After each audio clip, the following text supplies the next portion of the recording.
Hello, welcome to this edition of Exotic Gardening with me, Yorkshire Kris. We are well into September now, and it really does feel like autumn.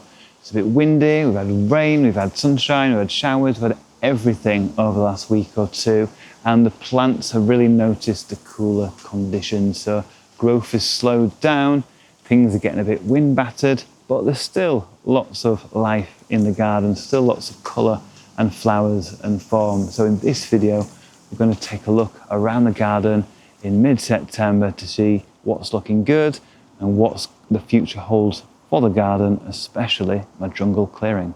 So we're back in the garden for one last proper tour before winter arrives. I will be doing a palm tree tour later on, once a lot of the less hardy plants die down, but for now we're going to have a general overview of the garden as we're well into September now, aren't we? And before we go too much further, I just want to show you a little pot down here, which is by the back of the house, and in it we have Venus flytraps, and I've had these, 8, 9, 10 years now, and this is one of their best years, and this pot is kept out all year, so it's seen some very cold temperatures. It's been completely frozen through. A few years ago I kept putting it into the greenhouse in winter, but last couple of years it's just been left out.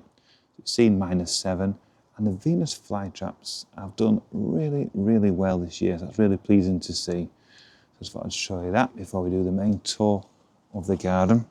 And as I stand on an old seed tray. So Trachycarpus nova, looking good by the deck, along with the Butia spatha, which is about 3 meters tall now to the top of that leaf, so that's doing good there. Happy in that location, that stony bed. My best performing Trachycarpus Gemini sectus is down there, and that's put out a couple of leaves this year, which is about normal for this extremely slow growing palm. Further around, we've got a manihop just in a little pot down here, and a little bit of that snapped off. I stuck that into some compost, if I can focus on it. I stuck that into some compost, and that also rooted very easily, so very easy from cuttings so far. 100% success rate, 1 out of 1. And above that we have got the Pseudopanax, Ferox and Crassifolius, which has been flowering this year. Silhouette you can see up there, spiky plant that's, I can see from my upstairs bedroom window now, so that's doing well. And then down here, as the winds pick up, on this sunny-ish day, after a lot of rain last couple of days, we've got the Trachycarpus princeps. We've got 2 here, well we've got 3 actually, but 2 are doing particularly well. These are about 1.5 meters tall, something like that. Absolutely stunning palm trees, beautiful leaves. These have not been watered at all this year, and it's been incredibly dry where they are, and they've just got on with it. If we just look at the back of the leaves, you can see the stunning white coloration behind there. It's been washed off a little bit with the rain, but absolutely stunning palms. Beautiful things. That's a good one. Look at the white. You can see that white there, silver underside. That's why we grow this palm. The beautiful leaves, the undersides, and actually the quite robust leaves as well. Very slow growing palm tree, but absolutely gorgeous. So the main bed. This is the last time we'll see it looking anything like this, with the dahlias, cannas and bananas and bamboos, because we're actually going to dig up all this area in the middle here anyway, still keeping the palm trees either side, but we're redesigning this area, open it up completely and having a family lawn in this area. That's a big project I'll be doing over winter. We'll be clearing this bed. It's the last time we're going to see all these exotic looking tropicals in this area. We'll still have them in other areas, but not here. Some more palm trees here. More bamboos, and then we'll just go through, and luckily all my brugmansias are in flower at the moment, so they're in pots, but we've got one in flower here. The rain has sort of dampened them off a little bit in the last couple of days, but we've got one flower in there. We've got a couple further down there flowering away, and they flower about 3 or 4 times a year on average. Here, we've still got the lush tree ferns collecting leaves for protection over winter in the centre. That's just a natural thing. And again, these are one of the plants I have had to water. So we'll see the effects of the drought, because we've had incredibly low amounts of rainfall this year from February to August. But in the last few days, we've had a bit of rain, but the plants have really suffered this summer with having no rainfall pretty much, very little rainfall, and also the hosepipe ban, so not being able to water anything with the hosepipe since early to mid-July. So it has affected plants, but the plants like the tree ferns I have watered with a watering can. Been doing that most days throughout the summer, including the one that's hidden that we never see right back there. You can see it in the shade. There's one down there that's been watered as well. One's that fatty polycarpa, and above it we've got a nice Trachycarpus for 2 now in setting seed, and we've got a pigeon in a nest up there, and this pigeon's very used to me now. I've been watering the tree ferns underneath it. It's had 1 or 2 broods, I think. I think it's on eggs again for the 3rd time, so it's been very, very happy in the palm tree. Hopefully it'll survive these winds, which we weren't expecting today. It was very windy yesterday, but that's autumn for you. Weather is changeable. As we come down, we've got the beautiful ginger forrestii flowering away. Been flowering now for a few weeks. Got a light scent on these flowers. Really, really nice, especially on an evening. The whitish flowers. And it's been the best year for this particular clump of forrestii, over 2 meters tall, and with hardly any water. It's done extremely well. I mean, when I say hardly any water, I have used a hose pipe up until July, so that's when it got to full height, and then it's had some watering cans on it as well, and it is moisture retentive soil down there. And we've still got the persicaria flowering nicely. This has done really well this year as well. Doesn't mind sort of the part shade down here. Sort of lime coloured leaves, and these flowers have been going on and on for absolutely weeks and weeks, looking really nice down there. Under the bamboo hedge, we have a nice Fatsia annalise, which is a bit like camouflage. Very slow growing. You know, that's planted, what, 10, 11 years ago now, and it's only about 1.5 meters tall, but it's nice evergreen plant with beautiful leaves. Look at that. You know, it's not an expensive plant, pretty easy to get hold of. It's a good doer. It doesn't mind dry location, because that is under the bamboo. Never gets watered directly, and it's done really, really well. I could go through there. I don't want to get too close to the pigeon, because there is a nice, interesting plant, the Calipanax, which, if we look up, really high up, you can see just about holding on to its leaves. They'll be coming off soon because it's deciduous, but it's got a really thorny trunk, really interesting to see. So I'll see if I can get an image to show you on screen. Now, we've had lots of vegetables in the garden. Courgettes, did a video on that a few weeks ago. And we're coming to the end of the season for those now. And we'll just pan around so you can see going through with the dahlias and the courgettes, and also the squashes. There's a big squash down there. And you can see the video screen, it's pretty shaded now because the sun's a lot lower in the sky. Doing this in mid-morning, middle of September. And this part of the garden only gets glancing sun now because of the sun's up there. And you can see the bamboo hedge and the palm trees casting a lot of shade at this time of year on this part of the garden.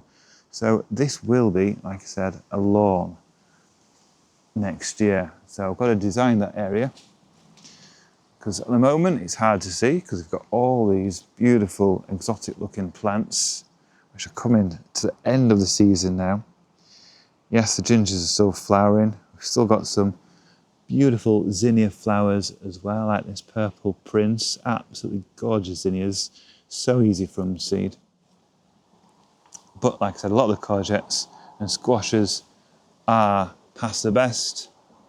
And these will be pulled up very, very soon, clearing this space, getting the last of those courgettes. As you can see, they still keep going down there. And then we'll sort of have to do a plan of what this area will look like. So I said it's going to be a lawn. It's not just going to be a boring lawn. It's going to have exotic interest around it. We've got the palm trees getting maturer and maturer across the fence line there. We've got this ginger plant here, which will be dug up. But we've got the evergreen backdrop on this side as well, of more fatseus and loquat tree and the bamboos. So this middle area, like I said, will be a lawn, but we'll have some exotic interest around it. And we'll have to shape that lawn in an interesting way. Because one plant which won't be dug up is this wonderful Schefflera umbrella tree, which is, 3 meters tall now, at least. Fantastic plant, really romped away the last few years. Bit concerned about the drought this year, that it might suffer, but I think it's going to be fine. It's not looking like it's going to drop all its leaves, but then I said that about the macrophylla last year, which was looking fantastic this time last year. But as you can see, that's well and truly dead. I've dug it up. You can see that was my Schefflera macrophylla. And I think it was a drought last year, or too much water, one or the other. Either I overwatered it or I didn't get enough water. It caused it to die, because it wasn't a winter issue. We've got the seed pods ripening on the cannas. So that's Canna alisteinii.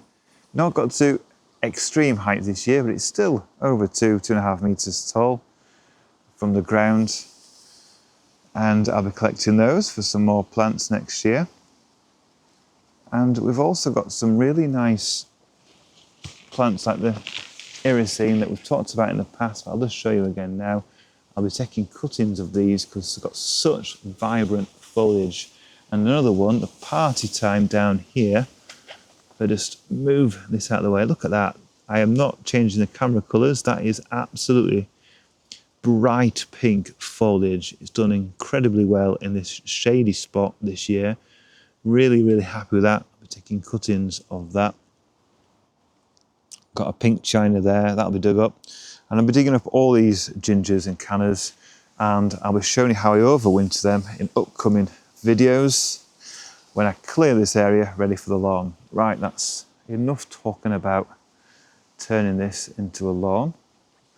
We'll carry on with that makeover series later. But for now, let's just carry on down the garden, enjoying the last bit of warmth and sunlight and flowers before it does turn a bit colder and wetter as the weeks progress into October, as we're getting closer to that point. Here we've got the Aralia Aurea variegator holding on to its leaves just about, and it's, because it's been such a nice year, it's got loads of seed pods, loads of seeds, ivy-like seeds. It's related to the ivies and the fatseas distantly, and very similar flowers and seed structures. Now these seeds, if they germinate, wouldn't be variegated. I don't think they would just be the straight green form, because this is a variegated, basically graft onto a green rootstock. That's how they manage to get these plants, and that's why they're quite expensive, because they have to do the grafting process. So one last look down here. So that's the last we have of this style of gardening in this part of the garden, probably for several years, because we're going to have a lawn and then it will come back to jungle in the future. We'll just go past the jungle hut, which has been a good place to rest and enjoy the garden. Past the zebra grass, this is Miscanthus strictus, comes back every year, nice and stripy, very manageable. looks after itself, doesn't self-seed everywhere, so it's a very nice plant just for that sort of jungle savanna look really. And then above we've got the bigger Miscanthus giganteus, Sacrophalus, Florus, and that, you know, doing its thing, over 3 meters tall, huge thing, doesn't mind if it's had a bit of drought conditions, not been watered at all this year, even before we had the hosepipe ban, and it's still got to decent height, so it doesn't mind dry conditions really, as long as it's in good sun. Now one plant that does want lots of water is the Gunneria cryptica, which we have here. You can see some of the leaves have folded down, yes because of the winds, but also because it's been so dry. I've not been able to keep up with the watering of that. We've still got a few leaves still looking great up there, nice and high, over 2.5 meters tall. But you can see where the drought's taken its toll. We've got crispy edges here. This isn't aging, this is drying out. But it won't be long before we put this plant to bed for winter. When we get the first frosts, we'll sort of cut down some of these leaves, bend them over the crown, and that'll be the overwintering done for that plant, nice and easy. I do have some nice little begonias under here, but you can't see them. Hopefully on a winter video we'll see those, well before winter, but after the gunner has been tidied up. Anyway, let's go over the bridge. I've got the waterfall on today, so we can see that in action. Not seen that on many videos this year.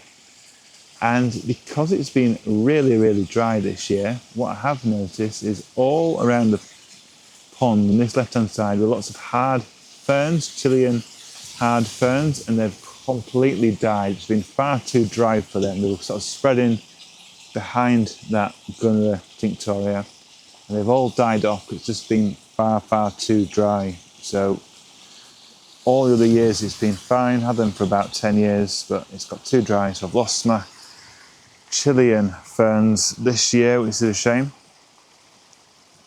And there's a view of the polycarp and Gunneria and the climbers behind the clematis. Again, we're in shade here, so it's hard to see all the detail, but it's really nice having that waterfall down there, surrounded by lush foliage all around, sunlight at the top.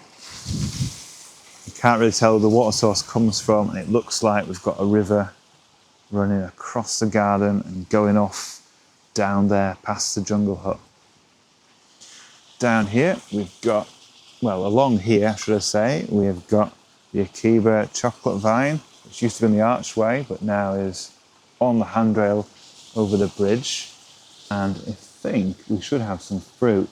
So let's have a look down here. Yes, I think we do down here. Look at them, purple fruit. Look at them over the water, absolutely gorgeous. These taste beautiful, the flesh here. You can see it's just, oh, it's so sticky. It's full of seeds. So the flesh tastes like vanilla ice cream, but it's just full of seeds. It's not really edible. But loads of fruit down there, look at that. Beautiful things. And up there, you need 2 chocolate vines to get the fruit. And luckily I have this one here. So that's why we've got the fruit. Even though I've cut the plants down hard, they've come back grown well. Right, what have we got in the centre? Obviously my Chilean Wine Palm, which is in full sun because we don't have that tall bamboo hedge as we go over the bridge. Absolutely magnificent, huge plant. I know I always talk about it, probably is my favourite plant in the garden. Well over 4 meters tall. The leaves coming out of the top of the trunk start at about 2 meters, so I could say we've got about 2 meters of trunk now, and then 2 meters of leaves above that. Absolutely beast of a palm tree. Again, not been watered this year, so I'm not saying it's the fastest growth we've had. Even though it's been super hot and sunny this year, I've not been able to water it, so it's just slowly plodded along. It's probably put out about 5 or 6 leaves at the top there, but nevertheless, a stunning palm tree. And over the next few years, I'll cut off more of these lower leaves that are sort of slowly dying off, That will reveal more of the amazing trunk that we've got down there. Fantastic, fantastic palm tree. Wouldn't be without it. Back towards the pond area, and we've got the gunneras again, edging the pond. This is Tinctoria rather than Cryptica. You can see the seed heads there, which I'll be taking off because we don't want that to spread. Not that I've ever seen seedlings, to be honest. It's meant to be on the invasive list, but I've never seen it self-seed about the garden. There we are, beautiful backlit images there. It's back towards the jungle hut. And the scanthus, you can see the full height of that over there. I think we'll go the normal way round. Here we've got the amaranthus, and you can see how it's struggled with the heat, because yes, you've got the beautiful burgundy flower heads and leaves, but look at the leaves, they look really stressed. They shouldn't look this sort of shade of yellowish red. It should be greenish red, so they've really suffered in the heat. Same with the pink chinas. The pink chinas down here, red spider mite has attacked them, so they've been completely sort of held back by all that red spider mite and also lack of water, so they're only tiny this year, most of them, really not big. And these were left over from when this was a jungle area, tropical area. Now it's meant to be more of an arid Mediterranean desert area. All these colocasias don't really make sense, so I might move all these and put them in pots and things like that, and then remain sort of more Mediterranean plants that I don't need to water at all. So let's just go down this path into the arid desert area proper. You can see some big established plants here. We've got the Yucca linearis. Put on a lot of growth actually over the last couple of years. It's gone even wider than I thought.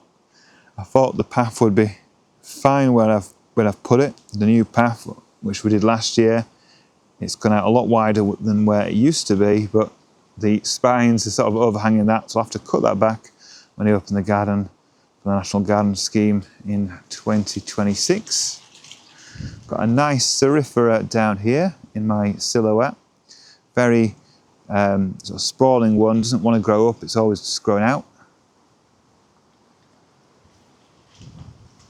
And then still got the seed heads of the alliums looking great. Summer drummer, very big flowers we had, tall stems, and the seed heads are still looking good now throughout the garden. And another seed head still doing great is that Discilarion glaucophyllum. Looking up there, it's again 4 meters tall. Don't think it's set seed at all, so I'll be cutting that back. And then the Briar and Marta palm, blue Mexican fan palm. Look at that, absolutely stunning. Looking fantastic in the sunlight. That's grown again, about 3 or 4 leaves this year, and it's holding on to what, well over 20 leaves. It's a nice healthy palm tree. Not super hardy for everyone, but this has come through, well, so many winters now. Had that, what, over 15 years, and it's been in the ground about 10 years, so it's proved itself hardy here. It's only spear pulled once in that time as well. And then we've got the agaves now. I'm going to have to jump across here, so bear with me with the camera work as I don't get spined and spiked. Right, here we are. Got that blue palm, and below that we've got the blue Agave Americana here, in a bit of shade now under the palm tree, to be honest. And that's vying for space with this Montana. They're fighting for the sunlight, fighting to grow upwards.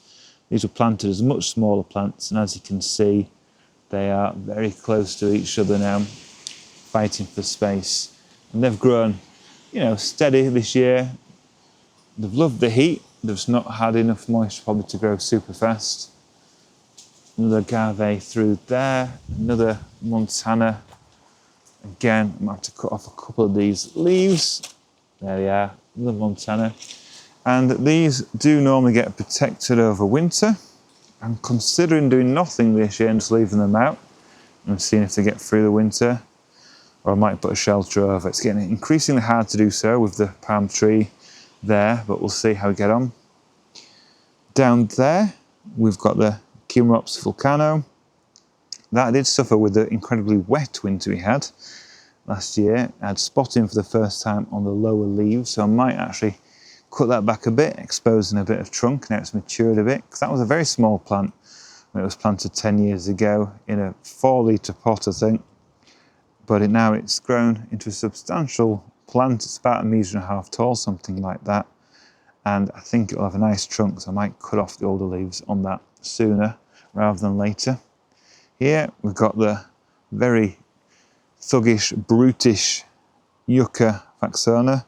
That has got incredibly stiff, spiky leaves with these filaments along the leaves, and that is put on some decent height. This is a tree yucca, so it will grow into a proper tree-sized plant over time. It's not super fast like Yucca florifera, but it is pretty steady, and now it's approaching, well, it's over 1.5 meters tall, and it has got a decent trunk down there. You can see there the old leaves need cutting off, and that's formed quite a thick trunk. Doesn't pup, it just grows one big stem, which will divide after flowering, I'm sure, when it's mature. Behind that, got the Chilean humilis, well over 2 meters tall now, with a decent trunk on that. Again, that suffered from some spotting, so that needs a trim as well. So we'll just go back to the main path. Really do love that blue palm and my yuccas.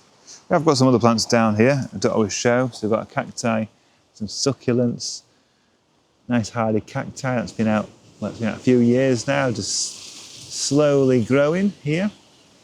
And we've got the Butia cacti, the Sherrii, just over there as well, with the Agapanthus behind. Hopefully don't get battered by the leaves here. Right, straight forward, past the spikes, and we get to another corner of plants that don't really belong here, because we've still got the colocasias from when it was tropical beds and the amaranthus, or tetrapanax that shouldn't be there, pup from the main plant, 4 meters away, so that needs digging up and removing. And you can see again how the amaranthus have suffered in the drought. You can also see how the colocasia have suffered. Look at the crispiness on the edge of that leaf. I've got some bigger leaves here, so I've got up there, got a nice big leaf, so that one's done quite well. Again, lack of water has stopped these plants fulfilling their potential. That's okay. Just one of those dry years. Hopefully next year will be a more mixed bag with sunshine and showers. So we'll go through to where the new paths are. So we're on the gravel path here, and that continues down the garden now, which is nice. Before we get there, behind the amaranthus is one of my favourite palm trees, again grown from a very small plant. This is Butia odorata, well over 3 meters tall now, nice and large trunk on it now, and fronds, or leaves should I say. Really, really happy. Again, I have to duck around here. I can show you the trunk of that. Beautiful thing, really nice and healthy. Again, not had much water this year, but it's still pushed out some big, healthy leaves. Eucomis still looking good, bicolour, finished flowering, but we've got the seeds developing all down here, which is nice to see. You can propagate this from leaf cuttings and also from fresh seed taken in autumn as well. This area to my left now is where we're developing, because we've got the new paths, which I keep talking about. You can see the view through there now. And we've got the palm trees, but we really need to develop what's in the ground. I've not wanted to plant anything this year in the ground because it's been incredibly, incredibly dry. So we've got lots of bare space and planting potential. You can see how plants have struggled in this area. Down there, we've got some zinnias seedlings that must have self-seeded, and you can see the lack of water has meant they've not got to flowering size, have just struggled into a few leaves. So it shows you how dry it is down there. Got the bamboos here. And then we'll get into the tree ferns, which we moved. Had to move these tree ferns for the path to go around here, because all this was just tree ferns, you couldn't get around here. And the path used to go, the old path, right in that direction, straight forward. That's where we've repositioned this double header Dicksonia Antarctica. And this is one plant I have been watering a lot as well, especially after the move. So these Dicksonias have been watered a lot. And then we've got some ferns, some Dryopteris ferns in a pot here that will be planted out. Again, don't want to plant out anything until it's got some decent moisture in the ground. It's still incredibly dry under the bamboos and tree ferns, and because of the eucalyptus trees and the laurel tree as well. And something I've noticed with the eucalyptus, it always sheds bark, but this year it shedded loads of bark all at once, which is a bit of a worry. You can see it all down there, loads of bark. I've not done this, I don't think animals have done this. It's to shed it with the heat and the drought. Hopefully it's not too stressed. You can see it all shedding there. Not just this eucalyptus, but the ones over there as well. So hopefully, if we just look up into the canopy, hopefully they'll be fine and they're not too stressed. Because I've had an incredibly wet winter, followed by an incredibly dry summer. But these are big established plants, they should be fine. We'll see next year how they get through this winter, coming winter, into next spring. And then for turnaround, this again was an area you couldn't really get to with a Fatsia variegata, some more tree ferns down here. And then here is just a patch of earth really, nothing exciting really to see. This is all, well, it used to be all decking down here, so I filled it in. Still needs a bit more added richness added to it. You can see we've got a cast iron plant and the Camadoria radicalis over there. Very hardy sort of parlour palms down there, but it's incredibly, incredibly dry down here, so we'll have to find some plants that will cope with that.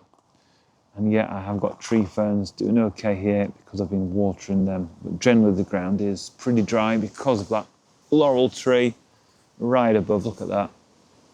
Very big, mature laurel, evergreen, great for shelter and protection, but not good for moisture in the ground.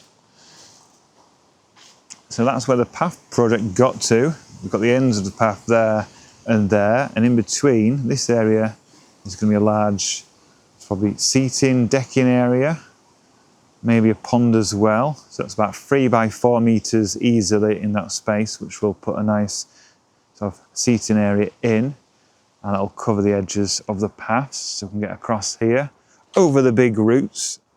It's not the tidiest part of the garden, this, but you can see how the roots have lifted up significantly. So you can see that membrane, which has been lifted up, what, about 20, 30 centimeters at least from ground level because of the roots from the eucalyptus trees. And the eucalyptus, like I said, great, great trees. This one in particular, in the corner, is the tallest flowering tree recorded in the world. It's grown, I think, it's about 9,500 meters tall, so something incredibly tall like that. I can't imagine it being that tall. This is Eucalyptus regnans.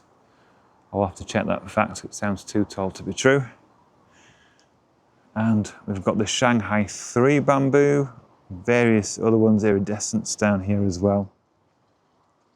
And then we'll just look back through the sunlight coming through these palm trees and tree ferns.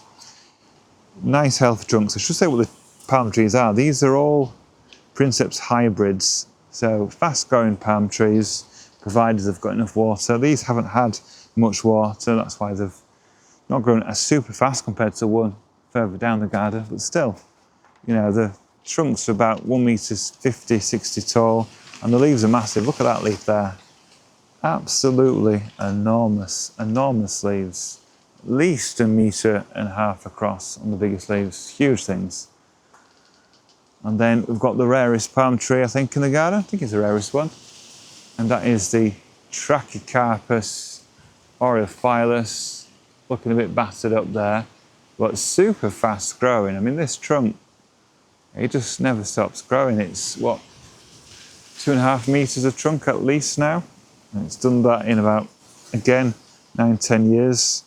So that's super fast growing for this palm tree.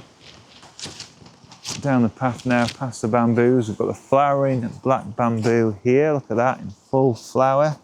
Let's see if we get a good shot of that. Yeah, it's all in flower there.